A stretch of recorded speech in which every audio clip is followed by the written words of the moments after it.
After studying this module, you shall be able to know the concept of happiness and its related concepts, learn the components of happiness, and understand the theoretical perspectives on happiness. Thinking and philosophizing about happiness dates to the dawn of civilization, though ideas about what happiness is and how to achieve it have changed dramatically. Philosophers and religious thinkers often define happiness in terms of living a good life or flourishing. Happiness in this sense was used to refer to the Greek concept eudaimonia. Aristotle valued intellectual powers over practical ones. For most ancient Greeks, happiness was largely related to luck and fortune. The important thing for Aristotle was not to seek happiness for its own sake, but to live virtuously.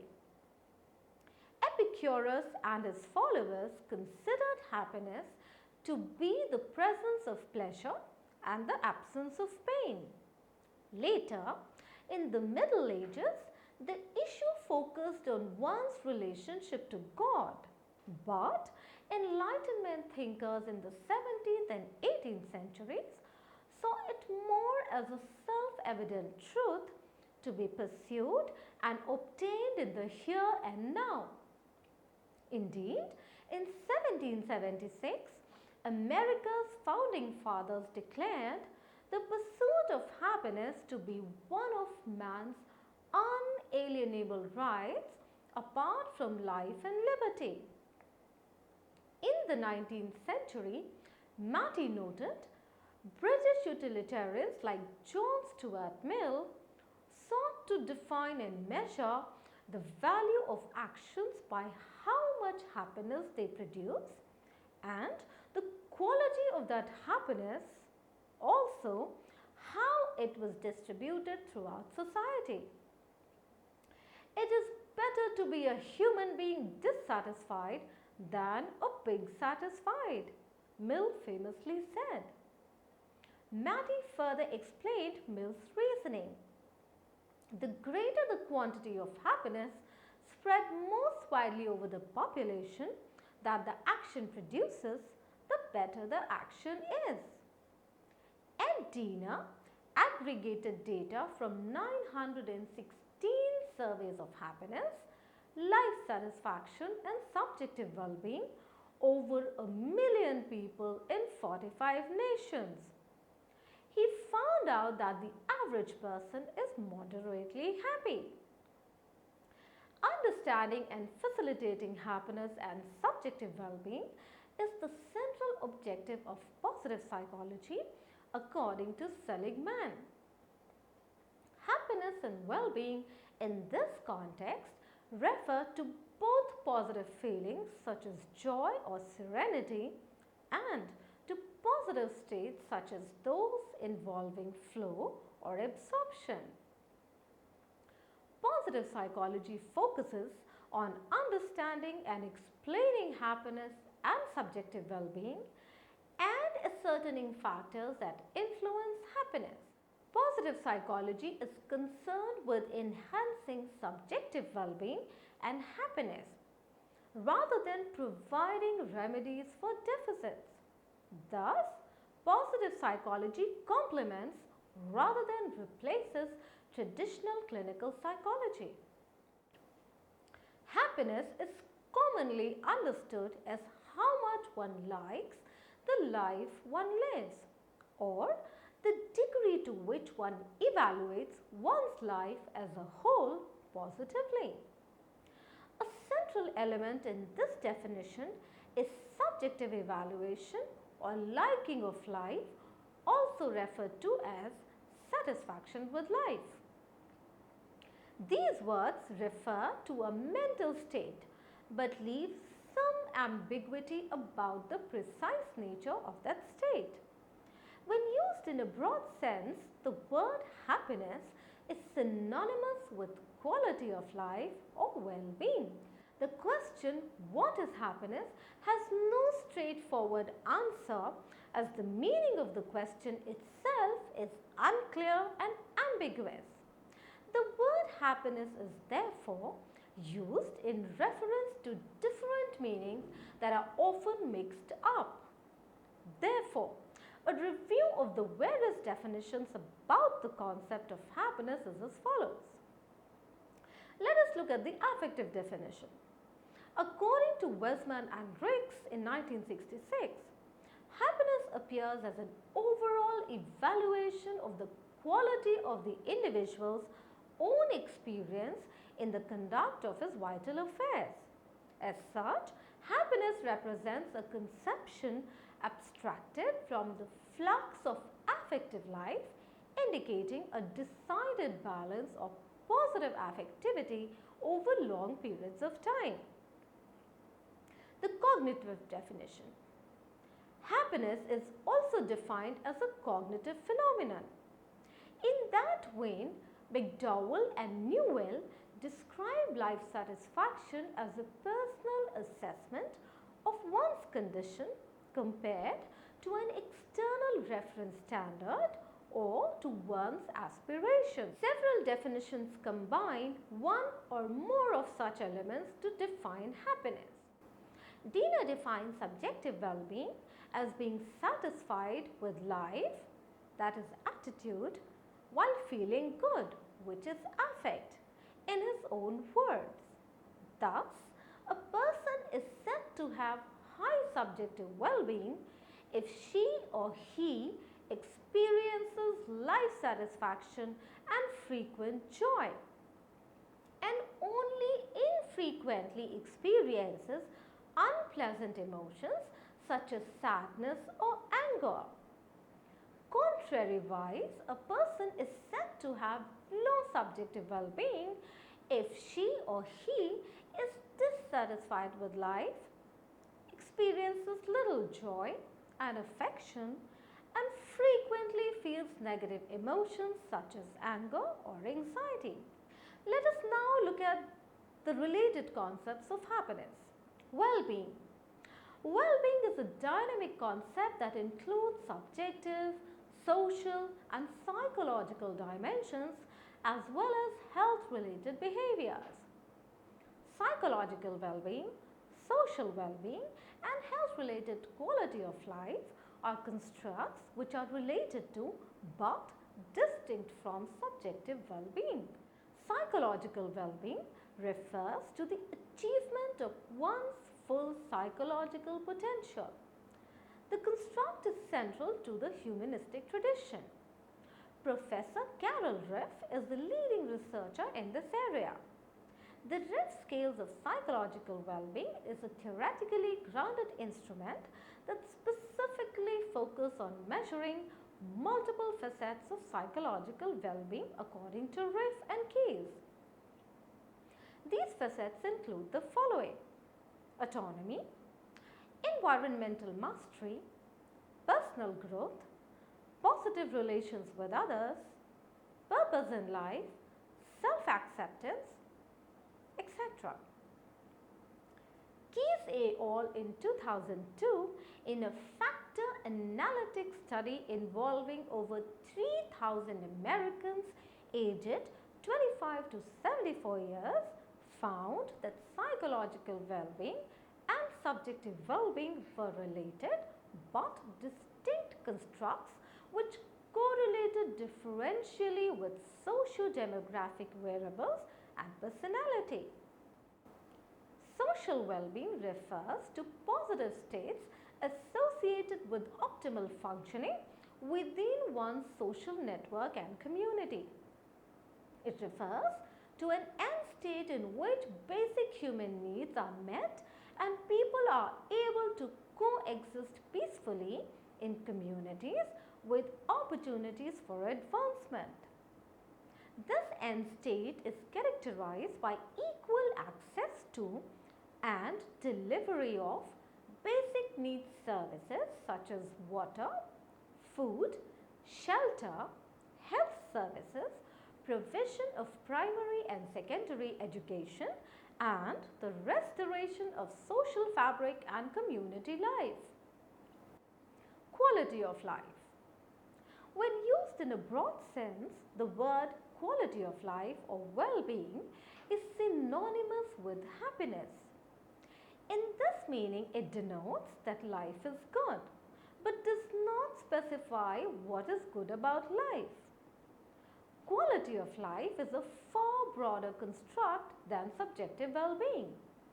It is a complex construct which covers a variety of domains including health status, work role status, availability of opportunities to pursue recreational interests, social functioning in friendships and relationships, access to healthcare resources, standard of living, and general well-being.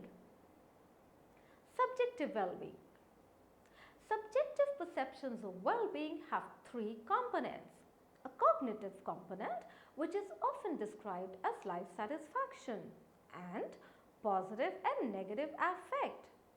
The preponderance of positive over negative affect can be described as happiness according to Bradburn. He showed that pleasant and unpleasant affect are somewhat independent and have different correlates. They are not simply opposites of one another. Thus, the two affects must be studied separately to gain a complete picture of individuals' well-being. The components of happiness include high positive affect, absence of negative affect, and high life satisfaction. Thus, the affective factors represent the emotional experience of joy, elation, contentment, positive emotions, and cognitive factors represent cognitive evaluation of satisfaction according to Andrews and McKenna. Affective factors. It contains high positive affect, low negative affect, and high life satisfaction. It compasses all the feeling states having tremendous influence on our behavior. It influences the way information is encoded, processed, organized, and retrieved. The nature of affect. Positive affect reflects the extent to which a person feels zest for life, is active, excited, strong, and enthusiastic, whereas low positive affect reflects fatigue. Positive affect has a favorable impact on learning, creativity, problem solving, and interpersonal relationships. Negative emotions or negative affect, in contrast, represent the extent to which a person feels upset or unpleasant, distressed, nervous, guilty, or anxious, etc. Negative affect is associated with psychophysiological complaints and poor mental health. Positive affect makes people feel good about themselves. Positive and negative affectivity. There are about 550 and 600 words for different emotional experiences in the English language according to Averill. There is a good evidence that a dimensional approach accounts for much of the variability in emotional experiences. An extreme range of emotional experiences may be described in terms of the circumflex space defined by two broad dimensions. It states that affect exists in two dimensions. One, describing positive versus negative valence, and other, delineating activation levels according to Russell. Some researchers such as Larson and Diener and Averill have labeled these dimensions activation or arousal and pleasantness or evaluation. Activation or arousal ranges from highly activated or aroused to a low level of activation or arousal. Pleasantness or evaluation ranges from pleasant or positive to unpleasant or negative. A number of important findings have been made concerning positive and negative affectivity. Positive affectivity is correlated with extroversion and negative affectivity is correlated with neuroticism. Another finding reveals that positive affectivity after the age of 30 is very temporally consistent, while negative affectivity on the other hand peaks in late adolescence and then declines with age at least until middle adulthood. Positive and negative affectivity have heritability coefficients of about 0.5.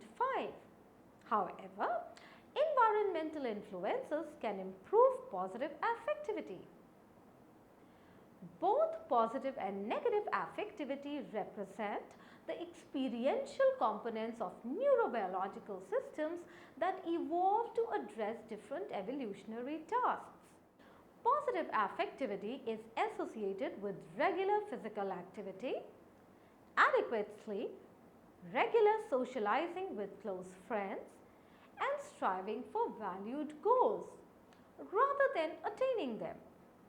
So, positive affectivity may probably be enhanced through engaging in regular physical exercise, maintaining a regular and adequate pattern of sleeping, making and maintaining strong friendships, and socializing frequently with friends and working toward personally valued goals.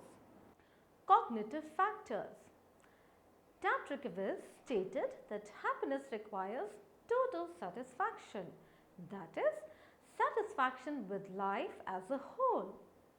Enduring satisfaction with one's life as a whole is called life satisfaction and also commonly referred to as happiness and subjective well-being. Review of literature reveals that after World War II, survey researchers began polling people about their happiness and life satisfaction. George Gallup, Gerald Curran and his colleagues and Hadley Cantrell pioneered the use of large-scale surveys. Although early subjective well-being studies were characterized by very short scales, Dina proposed that a national index be created in which subjective well-being would be tracked over time. Theoretical perspectives on happiness. Many theories of happiness have been proposed since Aristotle's brilliant insights. These theories can be categorized into three groups: need and goal satisfaction theories, process or activity theories, and genetic and personality predisposition theories. The first constellation of theories centers on the idea that the reduction of tensions, that is, the elimination of pain and the satisfaction of biological and psychological needs, leads to happiness. Freud's pleasure principle and Maslow's hierarchical needs model represent this approach. Goal theorists argue that individuals attain subjective well-being when they move towards an ideal state or accomplish a valued aim. One implication of tension reduction theories is that happiness occurs after the needs are met and the goals are fulfilled. The next models of happiness state that engagement in an activity itself provides happiness. Most notably, Csikszentmihalyi suggested that people are happiest when they are engaged in interesting activities that match their level of skill. He called the state of mind that results from this matching of challenges and skill flow, and argued that people who often experience flow tend to be very happy. Similarly, Cantor and her colleagues, Sheldon, Ryan and Royce, found that people were happiest on days when they engaged in activities for intrinsic reasons. Other theorists argue that subjective well-being is strongly influenced by stable personality dispositions. Magnus and Dina in 1991 found a correlation of 0.58 between life satisfaction measures assessed over a 4-year interval. On the basis of these results, some theorists suggest that although life events can influence subjective well-being, people eventually adapt to these changes and return to biologically determined set points of adaptation levels according to Harry and Vurie.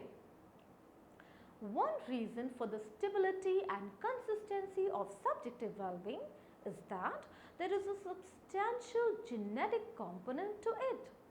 To some degree, people are born prone to be happy or unhappy. The traits that are most consistently linked to subjective well-being are extroversion and neuroticism according to Dina and Lucas. Differences in subjective well-being also result from stable individual differences in how people think about the world. For example, certain people attend to and recall the pleasant aspects of life more than others. Similarly, certain cognitive dispositions such as hope, dispositional optimism and expectancy for control are also related to happiness. Income, for example, is consistently related to subjective well-being in both within nation and between nation analysis according to Dina et al. Age and sex are related to subjective well-being, but these effects are small too and depend on the component of subjective well-being being measured. For example, in an international sample of 40 nations, Dina and Sir in 1998 found that although pleasant affect declined across age cohorts, life satisfaction and unpleasant affect showed little change. Other demographic characteristics such as marital status and religious activity are also positively correlated with subjective well-being. But the effects of marriage can differ for men and women, and the effects of religious activity may depend on the specific type of religiosity being assessed. With the rise in empirical research on happiness, a central question is how happiness might be measured. A complete device might be impossible even in principle, since happiness might involve multiple dimensions. Let us now summarize what we have learnt in this module. Aristotle valued intellectual powers over practical ones. Important thing for Aristotle was not to seek happiness for its own sake, but to live virtuously. Epicurus and his followers considered happiness to be the presence of pleasure and absence of pain. In the Middle Ages, the issue focused on one's relationship to God, but Enlightenment thinkers in the 17th and 18th centuries saw it more as a self-evident truth to be pursued and obtained in the here and now. In the 19th century, British utilitarians like John Stuart Mill sought to define and measure the value of actions by how much happiness they produce, the quality of that happiness, and how it distributed throughout society. Happiness is commonly understood as how much one likes the life one lives, or the degree to which one evaluates one's life as a whole positively. Understanding and facilitating happiness and subjective well-being is the central objective of positive psychology according to Seligman. Positive psychology complements rather than replaces traditional clinical psychology. When used in a broad sense, the word happiness is synonymous with quality of life or well-being. Psychological well-being, social well-being, and health-related quality of life are constructs related to but distinct from subjective well-being. Psychological well-being refers to the achievement of one's full psychological potential. Social well-being refers to positive states associated with optimal functioning within one's social network and community. Subjective perceptions of well-being have three components.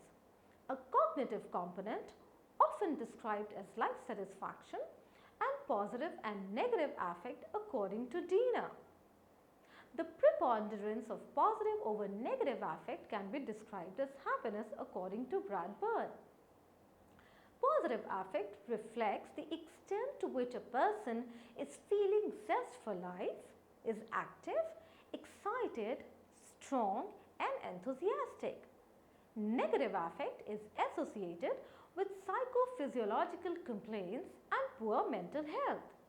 An extreme range of emotional experiences may be described in terms of the circumflex space defined by two broad dimensions. The various theoretical perspectives on happiness can be categorized into three categories: need and goal satisfaction theories, process or activity theories, and genetic and personality predisposition theories.